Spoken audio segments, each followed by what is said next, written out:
परीक्षित अपनी लीलाएं करके भगवान परम धाम चले गए हैं। परीक्षित तुमने भी कर्म ऐसा किया है, संत का अपमान किया है, इसलिए ये श्राप तुझे मिला है। और सुन, इस कथा को सुन सुनकर एक प्रश्न मैं तुझसे करना चाहूंगा। संत ने श्राप दिया कि परीक्षित तुझे 7वें दिन तक्षक डसेगा, तो बता क्या तुझे तक्षक डसेगा? तो परीक्षित कहता है महाराज ये तो पंच तत्वों का मेरा शरीर है, ये शरीर माटी है, बोलना पड़ेगा महाराज। और जब इसका समय पूरा हो जाएगा तो ये माटी हो जाएगा। तो सर्प माटी को डसेगा, मुझे नहीं डसेगा। और मेरे अंदर जो चेतना है, आत्मा है, वो परमात्मा का अंश है। आपकी कथा रूपी अमृत ने मुझे शिक्षा दे दी है कि तन माटी है, आत्मा परमात्मा का अंश है। मेरे पास कुछ है ही नहीं, सब कुछ परमात्मा का है। तो मुझे कौन डसेगा? क्या डसेगा? कोई नहीं डसेगा, बोलना पड़ेगा महाराज। मैं अनुग्रहित हो गया, मैं सिदोषणी हो गया, मेरे ऊपर आपकी कृपा हुई, आपने कथा रूपी अमृत मुझे पिला दिया। ना मुझे जन्म से भय है, ना मुझे मृत्यु का भय है, ना मुझे जन्म की चिंता है, बोलना पड़ेगा महाराज। श्री सुखदेव का पूजन किया, परीक्षित महल में चले गए। तक्षक आया है, प्रारब्ध है, संत का वचन है, लेकिन उससे पहले ही अपनी आत्मा को परीक्षित ने परमात्मा में लगा लिया है। कथा के साथ साथ यम नियम प्राणायाम प्रत्याहार ध्यान धारणी और समाधि का अनुभव परीक्षित को हुआ है। 7 दिन बिना खाए पिए जल भी ग्रहण परीक्षित ने नहीं किया है। श्री सुखदेव और परीक्षित ने 7 दिन रात बैठकर इस कथा का पान करवाया है और परीक्षित ने बड़े भाव से इस कथा को ग्रहण किया है। तभी उसके रोम रोम से आवाज आई है कि हरि ही सब जगह है, हरि ही सब जगह है, हरि ही सब जगह है, बोलना पड़ेगा महाराज, जोर से बोलना पड़ेगा।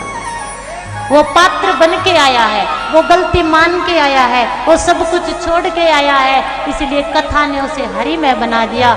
हरि अनंत, हरि कथा अनंता।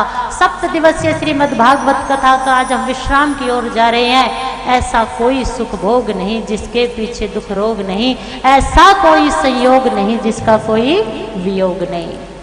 तुम्हारे ये रिश्ते, ये नाते, ये पति पत्नी, ये बच्चे कर्म बन के आए हैं मेरे भाइयों।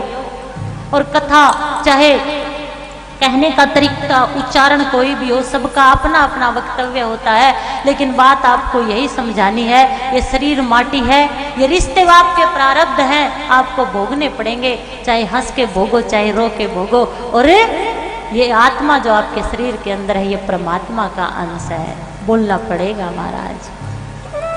अब यहाँ से बस चलती है और उस बस को वृंदावन जाना है। सुन रहे हैं आप? ध्यान से सुनिए, एक कहानी और सुना देती हूँ। अब ये गोंडा गांव है, अगला गांव, कितने गांव पड़ते हैं वृंदावन तक? कितने पड़ते हैं? 5, 10, जितने भी पड़ते हैं। यहाँ से जो यात्री चढ़ा, जो अगले गांव का है अगले गांव में उतर जाएगा, अगले गांव का अगले में उतर जाएगा, अगले गांव का है अगले गांव में उतर जाएगा। मिट्टी पानी प्रारब्ध अन्न जो रिश्ते नाते निभाने हैं वो उतरता जाएगा, लेकिन जिसने ये निभा दिए वो वृंदावन पहुंच जाएगा, बोलना पड़ेगा महाराज। बात समझ में आई? ये शरीर क्या है? क्या है? इस आत्मा का घर है और यूं कहो तो मिट्टी है, बोलना पड़ेगा महाराज। कौन कौन मानता है कि ये शरीर मिट्टी है? कौन कौन मानता है कि आत्मा का घर है? कौन कौन मानता है कि आत्मा परमात्मा का अंश है? मान लिया आपने? शरीर मिट्टी है, आपके अंदर रहने वाली आत्मा परमात्मा का अंश है, तो सब जगह क्या है? क्या है? परमात्मा सब जगह है। कौन कौन मानता है? हाथ उठाना और लंबे लंबे उठाना। कौन कौन मानता है कि परमात्मा सब जगह है? मान लिया आपने? हाथ उठा के ताली बजाओ अगर मान लिया तो। आपने पूरे पंडाल के सामने, सबके सामने ये बात मानी है कि सब जगह परमात्मा है। और हमने पहले दिन यही कहा था कि 7वें दिन आपसे मनवाएंगे कि हर जगह परमात्मा है। आपने मान लिया, अब हम जा सकते हैं, बोलना पड़ेगा हमारा।